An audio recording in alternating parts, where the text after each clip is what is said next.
obviamente, para discorrer sobre os temas que achar que são oportunos, e, na sequência, vamos passar a palavra aos senhores parlamentares que já começaram a se inscrever para fazer uso dela. Só pedir para o senhor citar o general Silva e Luna, secretário-geral do Ministério. Desculpa. General Silva e Luna, secretário-geral do Ministério. Em tempo em que também cumprimento o general Silva e Luna, que se faz aqui presente também, e que muito nos honra com a sua presença aqui na comissão. Com a palavra, por favor, senhor ministro Raul Jungmann. Senhor presidente, bom dia a todos e a todas. Eu gostaria de saudar o presidente Pedro Vilela, com quem recentemente dividimos uma viagem até o Líbano, em Beirute, onde nós participamos das comemorações do 5º ano da Força de Paz Marítima, que é desempenhada pela Marinha Brasileira lá no Líbano, nas águas territoriais. Dizer que é um prazer revê-lo, saudar os meus estimados comandantes Vilas Boas, general de Exército, Eduardo Leal Ferreira, comandante da Marinha, almirante de esquadra, o tenente brigadeiro Nivaldo Rossato, que nos honram muito, e quero agradecer a presença de todos os três aqui. Agradecer a presença dos meus colegas parlamentares, inicialmente o líder do meu partido, o deputado Rubens Bueno, que vem acompanhado do secretário da Agricultura e também parlamentar por São Paulo, Arnaldo Jardim, a ex-presidente dessa casa, que nos honra com sua presença e elegância, que é a deputada Jo Moraes, o nosso amigo Isalci, aqui também presente, deputado, o subtenente Gonzaga, com quem eu tantas vezes aqui participei de diversas lutas, o deputado Jair Bolsonaro, aqui presente também, o Cláudio Cajado, deixe-me ver, Eduardo Barbosa, também aqui presente, a ex-deputada presidente Perpétua Almeida, claro. Macris, Vanderlei, cadê ele? Vanderlei, que está aqui. Tudo bem, Vanderlei? Próximo. O meu colega também aqui, Mauro, prazer revê-lo, Mauro. Saudar também o nosso secretário-geral, Silva e Luna, os senhores oficiais generais, almirantes, brigadeiros, oficiais superiores, imprensa, sociedade, organizações aqui presentes. Eu tive aproximadamente 2 mandatos e meio, porque no meio desse último 3º mandato, eu fui indicado pelo presidente Temer, com muita honra, para exercer o cargo de ministro da Defesa. Todos os anos em que aqui eu estive nessa Câmara, eu fiz parte dessa Comissão de Relações Exteriores e Defesa Nacional. Então, esses bancos aqui, eu os frequentei por aproximadamente 10 anos, chegando inclusive a exercer o honroso cargo de vice-presidente dessa comissão. Então, não poderia deixar de registrar a alegria de estar aqui de novo na companhia dos senhores e senhoras deputados e dizer também que essa comissão, que é uma comissão essencialmente de Estado, ela sempre nos deu motivo de muita alegria e de muito aprendizado. Aqui convivi com colegas e amigos que foram fundamentais no nosso aprendizado parlamentar nesta casa. Gostaria, portanto, de enfatizar o prazer, a honra e a alegria de dividir, uma vez mais, o espaço dessa comissão com todos e todas aqui presentes. Eu vou fazer uma apresentação que será no PowerPoint, e para evitar o torcicolo, de estar voltando o tempo todo para lá, eu vou fazê-lo... tem que ligar? Onde é que liga? Onde é? Está ligado? Acho melhor você ligar.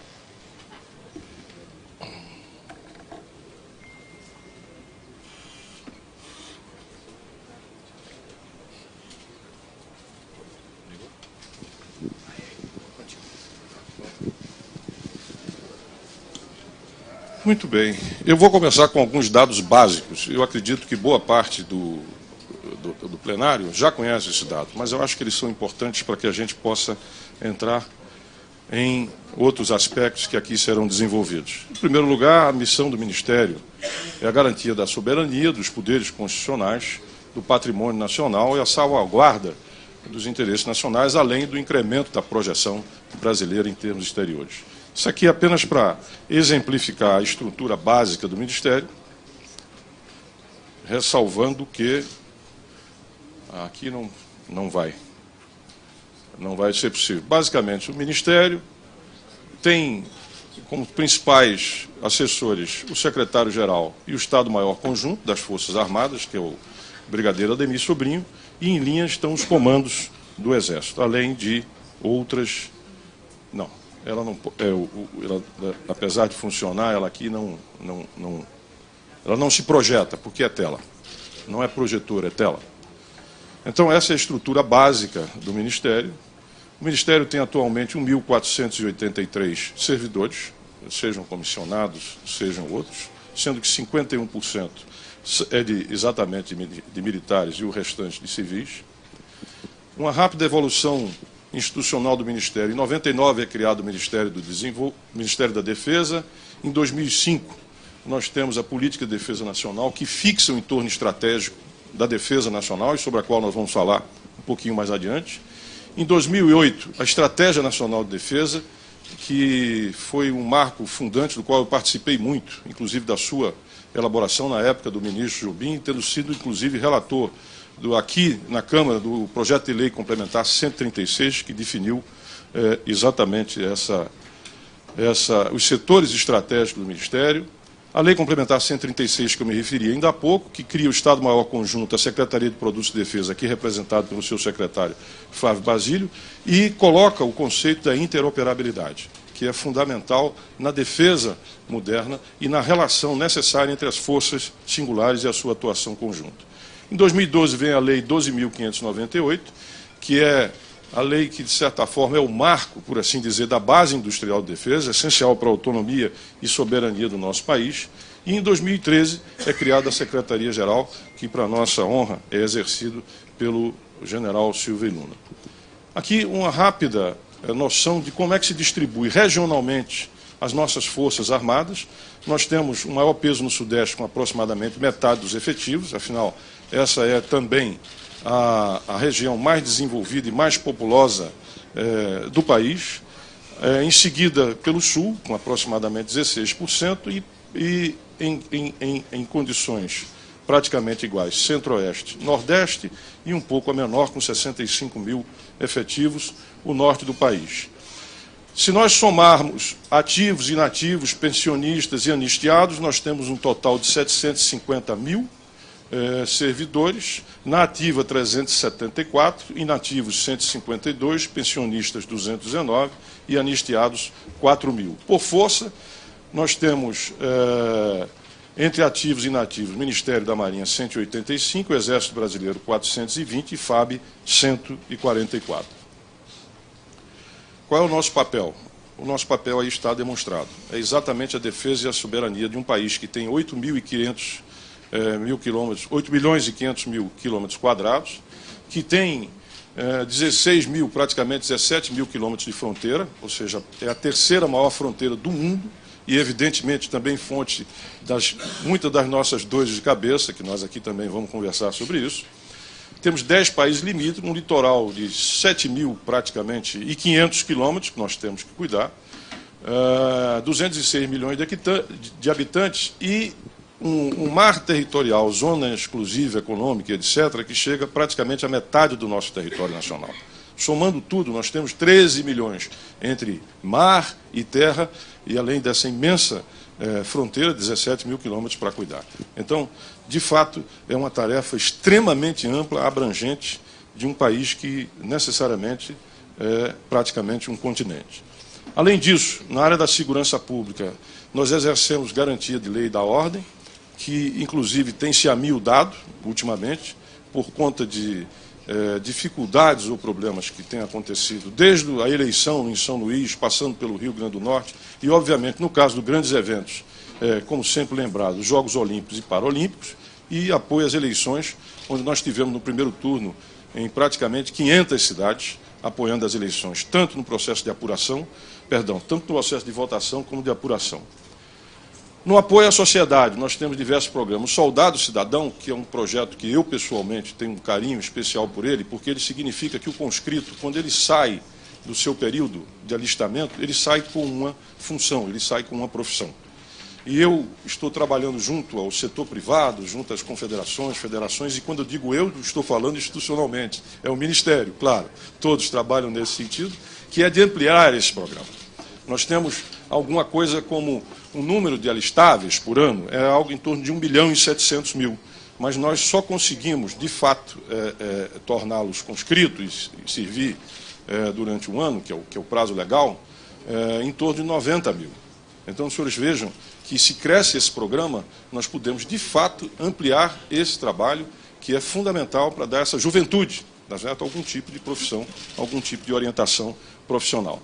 As forças no esporte é menos falado do que os atletas de alto rendimento, porque os atletas de alto rendimento representaram, só para os senhores terem uma ideia, das 19 medalhas olímpicas, 13 foram com os atletas de alto rendimento, que estão exatamente sendo treinados, capacitados e tendo assistência, e inclusive podendo ter uma remuneração para seguir nas suas carreiras através do apoio que é prestado pelas forças, não é? E tem um resultado que, enfim, se tornou internacionalmente conhecido, mas o Profesp, que é o programa voltado para a iniciação, não é, do esporto, ele envolve pelo menos 20.000 crianças e jovens que têm alimentação, que têm atendimento dentário e que vão, dentro das unidades militares, ter a oportunidade de praticar esforço. É outro programa também que cabe ampliar, e cabe ampliar bastante. E nós estamos também no esforço de ampliar isso aí. A Calha Norte, os senhores conhecem bem, nós celebramos 260, em 2015, 260, nesse ano 415 convênios. Operação Pipa, algo que me diz respeito como nordestino, como pernambucano. Hoje o Exército Brasileiro atende a 4 milhões de nordestinos. São 79.000 cisternas e são aproximadamente 7.000, né? 7.500 pipeiros, e fazem isso com a tecnologia, sim, de ponta. O que quer dizer que todos esses trajetos são acompanhados através de GPS. E quem atesta o recebimento é o cliente. Ou seja, o programa só funciona no controle exatamente da clientela, porque é a dona de casa, é o chefe de família, os filhos, que atestam, no momento em que a sua cisterna ela é cheia, preenchida, de que ele efetivamente recebeu, e toda a água distribuída para essa população é certificada. Tá certo? E, por último, algo extremamente importante. Os senhores já ouviram falar na indústria da seca, que troca a necessidade do nordestino, tá certo, pelo o voto. E isso, efetivamente, não existe, porque esse programa é absolutamente objetivo, impessoal e republicano. Então, tem também esse ganho em termos democráticos para a região. Operação de combate à Aedes aegypti, nós disponibilizamos em fevereiro um efetivo de aproximadamente 200.000 homens para participar dessa campanha, e agora vamos de novo participar no dia 25 de novembro, que, se eu não me engano, foi adiado para o dia 2 de novembro, mas que nós vamos mais uma vez disponibilizar, vamos às escolas, vamos às casas, vamos às comunidades, vamos às cidades para levar informação, levar panfleto, discutir e apresentar os riscos e também as soluções para esses problemas junto à comunidade. Transporte de órgãos, 124 órgãos, a partir, sobretudo, da decisão do senhor presidente da República, Michel Temer, de segregar pelo menos uma aeronave para promover esse tipo de atendimento. Nós estamos com o Ministério da Saúde fazendo um termo de execução descentralizada para que, inclusive, UTIs que serão transportadas pelos aviões, elas possam, inclusive, ajudar nesse processo também. E esperamos continuar desenvolvendo. E apoio às eleições, eu já falei aqui, aproximadamente 500 municípios no primeiro turno e aproximadamente um terço no segundo turno. O Enem, nós participamos, todo o apoio logístico é feito pelas Forças Armadas, sobretudo nos locais mais distantes, e isso vem sendo feito com regularidade. Agora, chegamos a um capítulo extremamente importante da nossa exposição. O Brasil, hoje, tem levado ao Congresso Nacional todas as suas principais decisões, quais sejam a política nacional de defesa, que fixa o norte ou o rumo que nós temos da defesa nacional, a estratégia que diz como alcançar e chegar a esses objetivos, e o livro branco, que na verdade é um grande catálogo, cadastro que se pode ter daquilo que é ou que existe no âmbito da defesa. é importante dizer que tanto a política nacional como a estratégia, como o livro branco de defesa nacional, que são fruto da Lei Complementar 136, que me permitam aqui a presunção de dizer, eu como relator, inclusive coloquei isso aí como emenda, a emenda de que deveria, de acordo com o ministro Jobim, claro, que deveriam passar a cada 4 anos dentro do Congresso Nacional, Wanderlei, para que o Congresso participasse exatamente da discussão e da fixação dos rumos da defesa nacional. Então, isso significa, na prática, um alargamento das atribuições, tá, e das competências do Congresso Nacional. Porque, afinal, defesa é defesa nacional. É uma defesa que envolve a todos os brasileiros. Não apenas, evidentemente, e esse é o entendimento das forças, aos militares, por assim dizer, mas a todos e todas as brasileiras.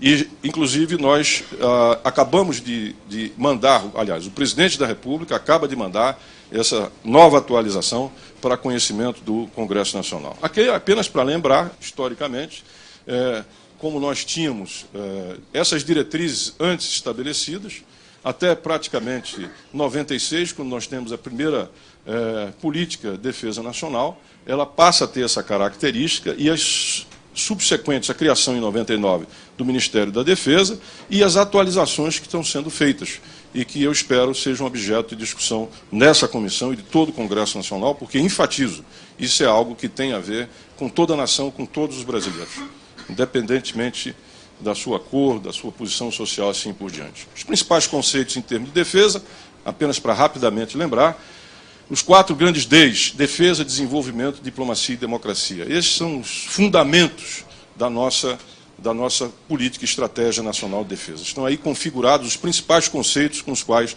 nós trabalhamos. Estratégia de defesa representa basicamente a capacidade de dissuasão, ou seja, impedir, não é, que, ou na hipótese de uma agressão, de uma ameaça, tá certo? Dissuadir, desestimular esse agressor, ou quem nos ameaça, por conta exatamente da nossa capacidade de reação ou de retaliação. É isso que se dá o nome de dissuasão, em termos de defesa, em termos militares. E, obviamente, também articulado com a cooperação, que é fundamental. Já dizia o chanceler Rio Branco que é fundamental para a nossa defesa que tenhamos vizinhos fortes e desenvolvidos. E isso passa, necessariamente, por uma cooperação. De forma que a gente alcance aquilo que o Joseph Nye refere como soft power, a junção de smart power, ou seja, o poder brando, como se diz, mas também com a capacidade de projeção e de força e a utilização balanceada dos dois. Os setores estratégicos de defesa. Os setores estratégicos são aqueles que nós consideramos fundamentais e decisivos no presente em termos de futuro de desenvolvimento. Cada vez mais a defesa, a possibilidade de dissuasão, está articulada com o desenvolvimento desses 3 setores. O espacial, que hoje está acometido, sobretudo, a sua liderança aeronáutica, o cibernético, que se encontra com o Exército, que lidera esse processo. É bom dizer que hoje, por exemplo, nós temos já uma capacidade desenvolvida, implantada de criptografia eminentemente verde e amarela, o que nos dá uma segurança em termos de comunicação estratégica extremamente importante. E voltando ao tema espacial, quero dizer aos senhores que na próxima semana, eu, em conjunto com o brigadeiro Rossato, estaremos indo à França, onde nós vamos receber o primeiro satélite brasileiro, desenvolvido conjuntamente por França e por Brasil, e lançado em março em Kourou, na Guiana. Nós vamos passar a ter um satélite de comunicações e o que isso representa em termos de segurança, em termos de controle, inclusive em termos da orbitação desse satélite, é um enorme avanço em termos tecnológicos que nós estamos alcançando. É, de fato, uma vitória que a gente tem que comemorar pelo que representa para o país, para as comunicações e para a segurança em termos de defesa. E, perdão, o nuclear, que é desenvolvido pela Marinha, e que tem a ver, sobretudo, com o domínio do ciclo, né, de enriquecimento para fins, evidentemente, pacíficos, e em conjunto, ou seja, em cooperação com a França, um submarino de propulsão nuclear, né, que nós vamos ver um pouco mais adiante. Então, esses setores de alto teor tecnológico, e aqui é importante dizer uma coisa, o Ministério da Defesa, as Forças Armadas, são os maiores contratantes de tecnologia do país. E quando a gente fala de tecnologia, a gente está sempre falando de tecnologia dual, ou seja, aquilo que em grande e larga medida, é empregado inicialmente no âmbito da defesa, mas que depois transborda ou se espalha e é recebido e é aplicado para fins pacíficos e por toda a sociedade. Exemplo conspícuo disso é a internet, que foi pensada dentro de um contexto bélico e militar e que hoje, enfim, nós utilizamos no nosso dia a dia e que é fundamental. Portanto, o Ministério da Defesa contribui para a inovação, para o avanço tecnológico e para a produtividade nacional a partir dos projetos que desenvolve nessas diversas áreas. Chegamos no orçamento. Aqui os senhores têm uma visão das despesas totais empenhadas, não é? Começa em 2006 com 62 bilhões e chega em 2017, proposta que está sendo analisada pelo Congresso Nacional, a 90,8 bilhões. Mas a realidade, de fato, ela é perceptível quando você dessazonaliza esse orçamento. Ali nós tínhamos valores históricos. E quando você, pelo IPCA, você aplica a inflação no período. Aí nós vamos verificar que nós tivemos um ápice de 73 bilhões em 2010 e que, em seguida, chegamos a 46 bilhões, o que é uma perda altamente significativa, de aproximadamente 40%, se não me falha o cálculo, e que nós estamos começando a reverter agora, quando passamos, em termos de despesa total, de 46 para 48 bilhões. Evidentemente que gostaríamos de muito mais, quem não gostaria? Mas as condições, tanto econômicas como de arrecadação do país, não nos permitem, de fato, ir além. Mas estamos retomando, não é, a busca de alcançar valores anteriores. Há um dado aqui interessante. Essa linha amarela, ela embute algo que é importante chamar a atenção, que é o seguinte: está ocorrendo uma mudança de natureza no interior das nossas Forças Armadas, que diz respeito ao seguinte: fruto tanto das necessidades atuais, né, que nós temos, mas também de algo que acontece em todo o mundo, vem crescendo aquilo que se chama exatamente do militar temporário, ou seja, aquele que fica pela lei até 8 anos. Para os senhores terem uma ideia, hoje, no Exército Brasileiro, 65% dos militares que estão na ativa, se não me falha a memória, senhor comandante, são exatamente aqueles militares temporários. Isso representa, de um lado, uma redução da carga, tá certo, de custo que tem esse pessoal, a capacitação, o treinamento desse pessoal e, eventualmente, se eles prestam concurso, eles podem permanecer e se tornar efetivo das forças. Nas demais forças, me corrijam os comandantes, também não é muito diferente, é algo ao redor de 50%, é isso? Então, esse é um esforço que tem sido feito pelas nossas Forças Armadas, de um lado, de seguir algo que é global, isso está acontecendo no mundo todo, né? Nós fizemos uma opção que me parece correta, continuar exatamente com o alistamento, que em outros países, como por exemplo a França, a profissionalização, isso já não existe mais, mas como as Forças Armadas têm um papel nacional extremamente importante e também um papel educativo e cidadão extremamente relevante, nós permanecemos com o alistamento, com o conscrito, mas, de fato, essa curva aqui embute isso, tá? Essa curva significa também que as forças estão empenhadas em racionalizar os seus custos e obter ganhos em termos de qualidade. E, por fim, os senhores têm um investimento. E aí os senhores dizem, puxa, mas as duas curvas lá em cima foram bem mais agudas na queda. Por que não foi tão aguda essa queda embaixo? Porque as forças buscam sempre priorizar o investimento. Porque elas entendem que é do seu desenvolvimento científico, tecnológico, investimento, projeto estratégico, que depende exatamente que elas possam cumprir com as suas missões de defesa da soberania e dos interesses nacionais. Aqui é uma comparação de 2017 com 2016. Grosseiramente, nós temos ali um incremento nominal de 10%. Tivemos uma redução em termos da administração central por encerramento de projetos, e ali os senhores têm a distribuição e os ganhos que nós tivemos por força, no total.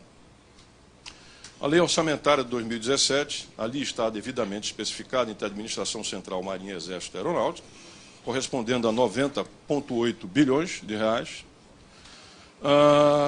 Agora chegamos na carteira de projetos estruturantes do Pacto de Defesa. Veja, nós temos algumas centenas de projetos, porém, estes projetos são a espinha dorsal da mudança, da transformação e da inovação que é necessária e que se faz premente para a continuidade da defesa nacional. Aqui estão eles. Submarino de propulsão nuclear. Ele tem um custo total, e aonde vocês têm essa linha vertical aqui, é o que já foi gasto e o que falta gastar. Olhando para a última linha, que é a linha cinza, total geral da carteira, nós temos que esses projetos têm um valor global de 122 bilhões, dos quais foram investidos até agora 27 bilhões, restando 95 bilhões. Então, eu quero chamar a atenção deste Congresso Nacional, exatamente, que é aquele responsável pelo nosso orçamento, porque tem esse mandato constitucional, de que nós precisamos manter e ter continuidade para esses projetos. Não apenas pelo que já foi investido, e é muito que foi investido, mas também porque nesse mundo que se globaliza, nesse mundo onde as ameaças elas são plurais, onde a instabilidade efetivamente reina, nós vamos abordar isso um pouquinho mais adiante, não é? É decisivo e fundamental, e não se pode negar a um país que tem por destino a projeção global, ou alguém aqui acredita que um país com 8 milhões e meio de terra, 4 milhões e meio de mar e 200 milhões de habitantes com recursos naturais que temos, não tem uma vocação de projeção global e de liderança?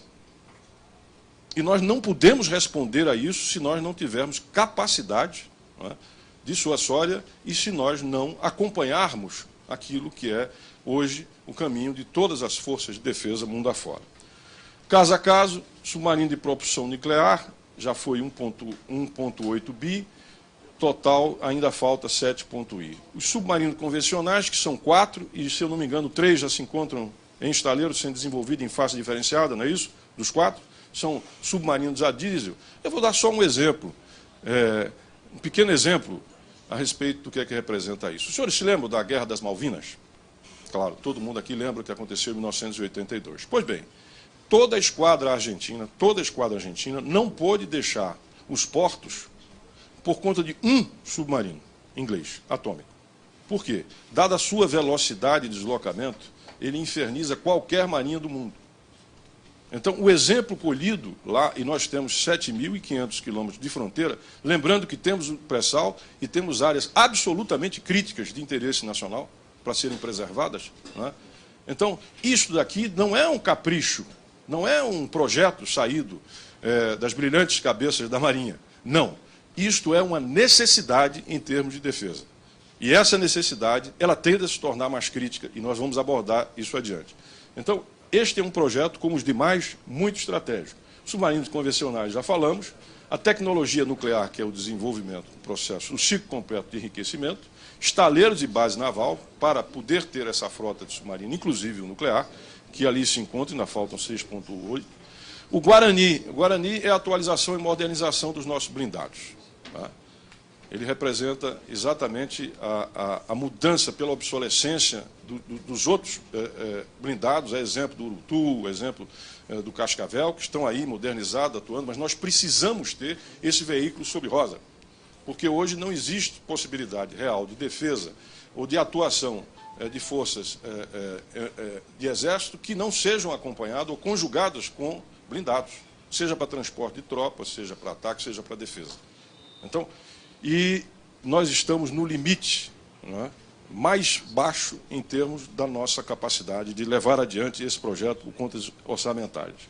O ASTO 2020 tem 2, 3 modelos, o maior dele, que tem alcance de até 200 quilômetros e que é tocado pela Avibraz. Nós temos o Sistema Integrado de Monitoramento de Fronteira. Outro ponto nevrálgico, não só em termos de defesa, mas também em termos de segurança. Quem não sabe aqui os problemas que nós estamos passando hoje em termos de segurança, sobretudo nas nossas capitais, na nossa metrópole, e tudo que nós ouvimos é fronteira, fronteira, fronteira, fronteira. Hoje nós temos 24 postos de fronteira que são feitos pelo Exército, além da atuação decisiva em termos logísticos da aeronáutica e também que é feito nos nossos rios, né, por águas interiores, pela Marinha.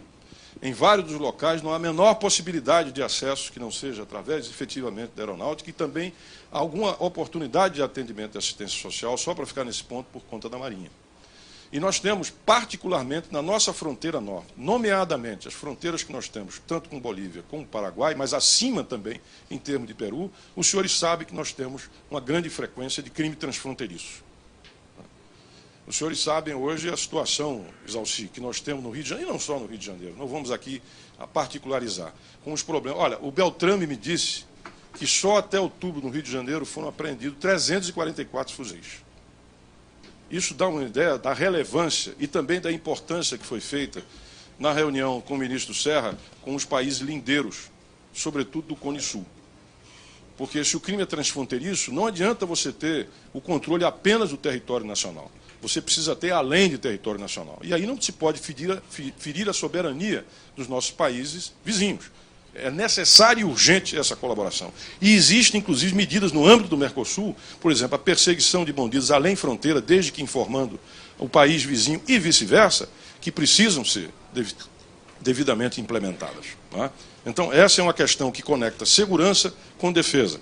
E esse é um projeto estratégico que usa tecnologia, radar, VANT, radares, além da fiscalização, feita presencialmente, decisivo para que nós possamos avançar numa maior segurança em termos de fronteira.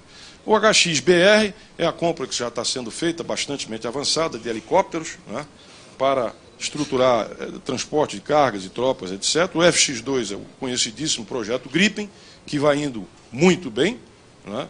É um projeto que hoje conta com aproximadamente 150 engenheiros brasileiros na Suécia, desenvolvendo tecnologia. A partir do 5º, 6º avião produzido e desenvolvido lá, ele passa a ser, em grande medida, montado aqui na própria Embraer. Tá certo? Então, isso representa, a exemplo do projeto AMX, que foi decisivo para um grande salto tecnológico da Embraer. Esse é um projeto que nos coloca em condições de domínio de estado da arte de ponta, e é preciso reforçar que a espinha dorsal da aviação de caça hoje não dá para estender mais o ciclo de vida dela, que está, sobretudo, estruturado em torno dos F-5, que já foram modernizados. Então, nós precisamos, e de fato, a partir de 2017, 2018, que nós começamos a ter os primeiros 19, nós começamos a ter e estaremos dando um grande salto tecnológico, além de ampliar a nossa capacidade de defesa. O KC, eu gostaria de levá-los todos. Eu, de fato, gostaria de poder levar todos para que os senhores conhecessem, de fato, o que é esse projeto. É um projeto fantástico. Nós, exatamente percebendo um nicho com a obsolescência do avião padrão, não é, em termos de transporte, que é o Hércules, o C-130, no mundo inteiro, tá certo? Nós desenvolvemos este projeto, que é um projeto, hoje, estado da arte, eu diria, o melhor projeto hoje desenvolvido, não é em desenvolvimento, desenvolvido, e que tem um nicho, segundo a Embraer, de aproximadamente uma possibilidade, uma carteira de venda de 500 unidades. Nós estamos, nesse momento, decidindo, inclusive com o senador Eduardo Braga, os 200 milhões que faltam para o terceiro protótipo do KC-390, que nos permitirá a certificação tão desejada e esperada para que a gente entre no mercado e possa, de fato, vender e auferir, não é, os ganhos desse desenvolvimento, que, de um lado, custou o seu desenvolvimento 6,5, aquisição, ou seja, nós temos a pretensão de adquirir 28 deles, e essa aquisição, inclusive, é importante, porque nesse mercado de base industrial de defesa, a compra governamental equivale praticamente a uma certificação. Imagine se um determinado país produz um equipamento e o próprio governo não compra. Fica, no mínimo, um tanto ou quanto complicado. E esse SGDC é o satélite que nós estamos indo receber na França nos próximos dias.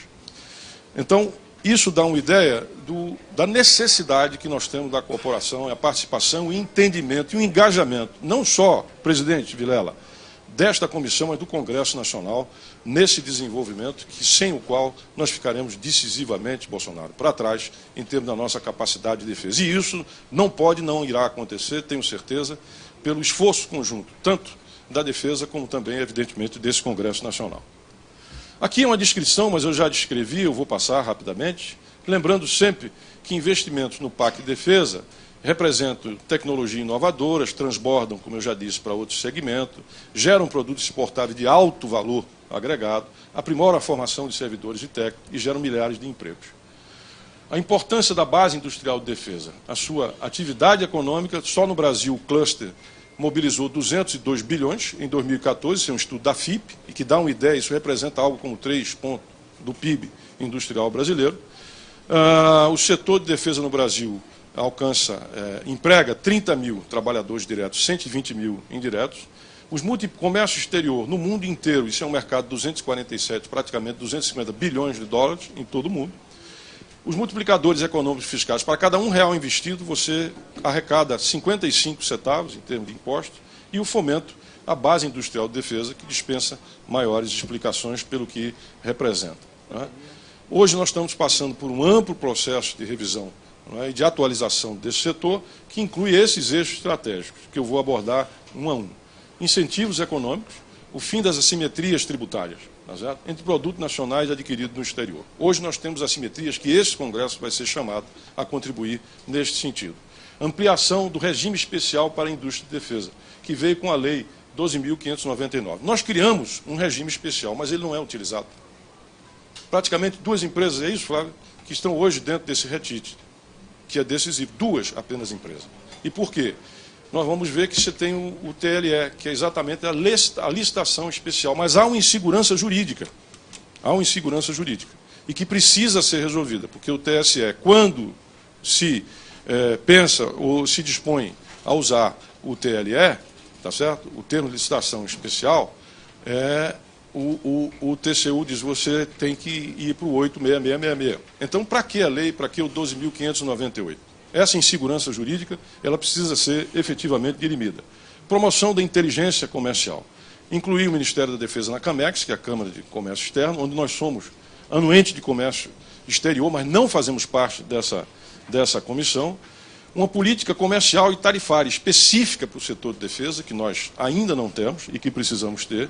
A inclusão do capítulo de defesa nos acordos internacionais de compras públicas, que nós também não temos, compras públicas. Nós, recentemente, fechamos um acordo com o Peru, de compras públicas, por exemplo, e temos com outros países. Nós precisamos incluir o elemento de defesa, financiamento e garantia. Nós tivemos com a Maria Silva, presidente do BNDES, para ter uma linha específica de financiamento governo a governo, o que facilitaria muito o processo de compras, que geralmente é feito governo a governo. O Fundo Garantidor de Exportações para as operações de performance bond, que é um seguro. Performance bond é um seguro. Hoje fica apenas exclusivamente com o Banco do Brasil. Os outros bancos não têm interesse. E muitas vezes você esgota a capacidade de crédito, ou seja, de captar performance bond, e para ela ser expandida é preciso que entre o Fundo Garantidor de Exportações para ampliar essa capacidade de empresa a empresa e, evidentemente, ao conjunto como um todo. E os fundos constitucionais do Norte, Nordeste, Centro-Oeste, eles incluírem a base industrial de defesa dentre daqueles que são passíveis de contar com apoio. Isso é decisivo para o Nordeste, para o Centro-Oeste e para o Norte, que aqui você possa, inclusive, desconcentrar a nossa base industrial de defesa gerando emprego. Estratégia governo a governo, já falei. O reconhecimento, a catalogação e reconhecimento de produtos de defesa, né, é decisivo para que você possa realizar trocas e compras. A agenda regulatória inclui todas essas políticas, política de exportação e importação, política nacional de acordo de compensação tecnológica, ou seja, offset, política nacional de mais embaixo, obtenção de produtos de defesa, manual de procedimento do termo de licitação especial, que precisa sair dessa insegurança política, ciência, tecnologia e informação, desbloquear os fundos, os recursos do Fundo Nacional de Desenvolvimento Científico e Tecnológico, e novos mecanismos que nós precisamos encontrar de fomento e financiamento e inovação. Agenda legislativa, a revisão da 15.528, a isenção de imposto de importação e do ICMS para aquisição de insumos do BID. Quando as Forças Armadas compram, por exemplo, um equipamento lá fora, elas não incidem sobre essa compra, tá certo? O ICMS e tampouco o imposto de importação. Mas quando a empresa nacional compra um insumo lá fora, incide. O que, obviamente, só fortalece as empresas, né, estrangeiras, em detrimento do capital nacional. E nós temos que mudar isso. Mais adiante, e por que é importante essa atualização? Se você jogar um cenário lá na frente, em termos futuros, há um sentimento, e é um sentimento, de certa forma, em boa medida baseado em fatos, que nós não convivemos com ameaças à soberania nacional, ou que existem agressores. É fato, é fato. E a última vez que nós tivemos um conflito interestatal data de 150 anos, que foi a Guerra do Paraguai. Mas quando olhamos para frente, num cenário de médio e longo prazo, nós verificamos que a dependência tecnológica no campo militar, não é, ela de fato retira, subtrai soberania. Né? Subtrai soberania. Segundo lugar, a escassez mundial de recursos naturais num país que tem uma grande oferta de recursos naturais. E, evidentemente, isso tende a ampliar as pressões sobre esse recurso, seja de água, seja de proteína, seja de minérios e assim por diante. Terrorismo. Os senhores viram, recentemente, nas Olimpíadas, não é? Apenas porque nós estávamos, não é nem projeção, nós estávamos com uma grande publicidade do Brasil em termos do exterior, nós tivemos aqui grupos que, através da internet, estavam exatamente começando a montar o que poderia vir a ser um desastre, uma tragédia, que seria um ato terrorista. Como a lei aprovada aqui, que tipifica crime de terrorismo, ela inclui o ato preparatório como algo criminoso, tipificado, foi possível, então, deter esse pessoal antes que algo de muito ruim pudesse acontecer. O problema da segurança pública em algumas unidades federadas, eu fiz também parte da Comissão de Segurança Pública e Combate ao Crime Organizado. E acho que hoje nós temos, Jô, que enfrentar isto, a necessidade de caminharmos nessa direção. Não trazendo a defesa para dentro da segurança, logo antecipo isso. A segurança nós resolvemos na segurança. A defesa entra, sim, constitucionalmente, como previsto, em suas funções e atividades subsidiárias, quando da insuficiência, indisponibilidade ou inexistência, tá certo, de forças para garantir a lei e a ordem. Ou seja, isso é uma excepcionalidade. Mas a segurança nós resolvemos no âmbito da segurança. E este, de fato, é um problema que está a necessidade do enfrentamento, e o ministro da Justiça, em breve, vai estar apresentando aos senhores um Programa Nacional de Combate à Criminalidade e à Violência. Hostilidades contra cidadãos e bens brasileiros no exterior. Nós tivemos um caso tão lembrado do Líbano, quando a gente teve que resgatar um contingente, não é isso, Almirante? Lá no caso específico, nós temos essa responsabilidade. Quer dizer, bens e cidadãos ou cidadãs brasileiros, não é? Nesse mundo que hoje tem um alto nível de conturbação e de conflito, este é um papel que as Forças Armadas também se desincumbem. E essa possibilidade, a continuar, o que aí está, ela tende a crescer. Insuficiente capacidade operacional das Forças Armadas.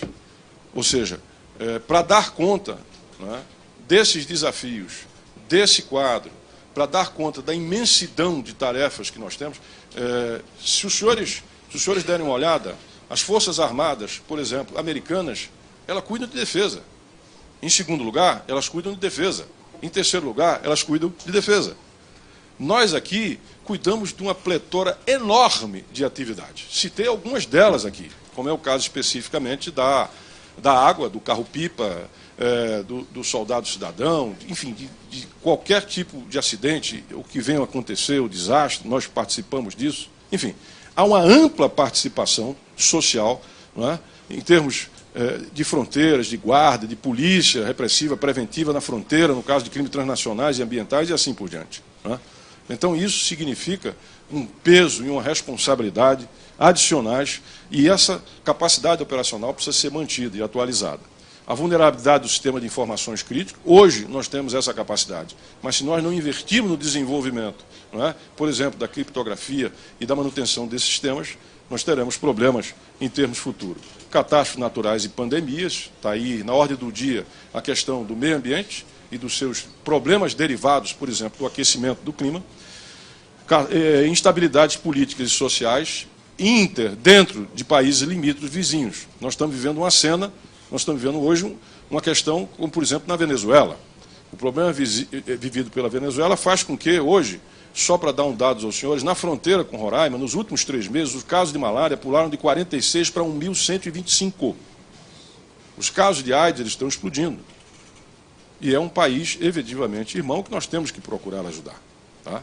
Então, instabilidades em países vizinhos, eles têm reflexo sobre o nosso país. E a militarização do Atlântico Sul. Mas isso eu vou deixar para abordar um pouco mais na frente. Esse é o nosso entorno estratégico. Né? Vejam bem, na definição da política nacional de defesa e na estratégia nacional de defesa, ocupa evidentemente o primeiro lugar, até por ser uma questão de destino, o subcontinente sul-americano. Então, esse é o nosso ponto focal em termos de entorno estratégico. Por óbvio, é a nossa casa, é o subcontinente sul-americano.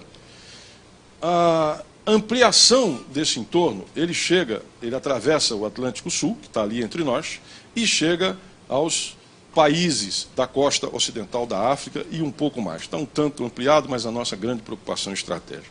Nesta, especificamente aqui, ou seja, no Golfo da Guiné, aqui, nós temos, natureza, capricho da natureza, um replicamento do que nós temos aqui, que é exatamente o pré-sal. Por essa zona daqui, tá certo? Cabo Verde, por aqui, São Tomé e Príncipe, mais do lado de cá, no Golfo da Guiné, transita por essa rota daqui aproximadamente 85% ou 87% do nosso comércio marítimo. Quanto? 95%? 95% de todo o nosso comércio marítimo, ele transita por essa rota daqui. O fato de que hoje você tem isto faz com que a pirataria aqui, né, o assalto aos navios, ele esteja sendo muito incrementado e hoje seja um problema, inclusive para nós. Porque as necessidades de defesa estão encarecendo um frete, por exemplo, de um navio em 80, 70 mil dólares. Porque ele tem que ter segurança, ele tem que ter maior velocidade, o consumo dele sobe, e isso impacta, por exemplo, em custos do lado de cá. Uma outra questão que eu quero chamar a atenção é o seguinte, e aí envolve algo do global. A Inglaterra, ela, como os senhores sabem, votou o Brexit. A Inglaterra, pela sua relação atlântica com os Estados Unidos, era a grande trava para uma reversão estratégica da Europa. Traduzindo, por políticas de rearmamento da Europa. E isso, agora em dezembro, na última reunião da NATO, se não me engano, isso foi, inclusive, devidamente avançado. O que isso tem a ver conosco? Isso tem a ver que hoje a OTAN ela já considera Atlântico Norte e Atlântico Sul um só. E isto aqui, como zona de paz para nós, é a nossa fronteira cada vez mais próxima. E petróleo aqui é estratégico. O preço de petróleo não vai ficar esse tempo todo onde está. Ele vai subir. É uma questão de tempo. E subindo, ele se torna um vetor estratégico global. Show Rubens. Isso quer dizer que isto aqui passa a ser estratégico para nós e cada vez mais. E nós temos que ter uma capacidade dissuasória com relação a isso. Nós temos que ter capacidade de manter uma projeção brasileira neste cenário, porque há um sentimento, repito, e é comum da elite, bom, para que é que nós precisamos de defesa, Zalci? Para que nós precisamos, Benito? Se nós não temos nenhuma ameaça. Como se essa providência, esse bônus divino, qual é o bônus divino? O bônus da providência. É que você tem uma fronteira leste, sem ameaças, que é a África. Uma fronteira oeste, que é a Ileia Amazônica, onde a linha de fronteira foi definida, não temos disputas em termos de fronteira, nós temos o quê? Crimes transfronteiriços, não é interestatal, não é país contra país. Então, há um sentimento de que, olha, nada nos ameaça. Mas esse quadro começa a mudar. Este quadro aqui também tende a mudar. E como diria o Rio Branco, não se improvisam esquadras, não se improvisam força aérea e tampouco se improvisam exército. Então é este sentimento que esse Congresso Nacional precisa ter, de que a manutenção da nossa soberania, de fato, depende da nossa capacidade em termos de defesa e de dissuasão. Eu vou passar aí um pouco como nós nos comportamos em relação a outras regiões. Mas já excedi bastante o tempo, vamos encerrar. Hoje nós temos uma projeção muito importante em termos do país que prima pelo soft power, que são as nossas missões peacekeepers, operações de paz da ONU. Elas envolvem 1.310 militares, sobretudo no Haiti. Nós estamos no 12º ano do Haiti, esperando que se estabilize, porque, de fato, já estamos há muito tempo no Haiti, e nós temos outras missões que são importantíssimas e que nós somos demandados no mundo inteiro para atuar enquanto força de paz. É evidente que a importância que tem também no Líbano, no Oriente Médio, no centro, né, de conflitos globais, que nós estamos lá atuando. A única força de paz marítima do mundo é coordenada pelo Brasil, em 7 países lá.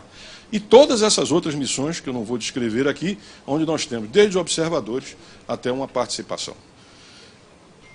Muito bem, senhores. Aqui eu encerro pedindo desculpas porque me alonguei muito no tempo, mas com uma certa pitada de paixão pelo assunto que representa a defesa nacional.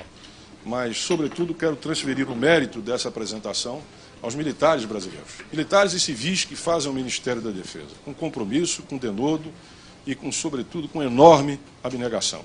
A eles, e contando com o respaldo e o apoio desta Câmara, desta comissão, a quem a gente dedica isso que aí foi exposto e que é fruto de um grande trabalho pelo Brasil. Muito obrigado.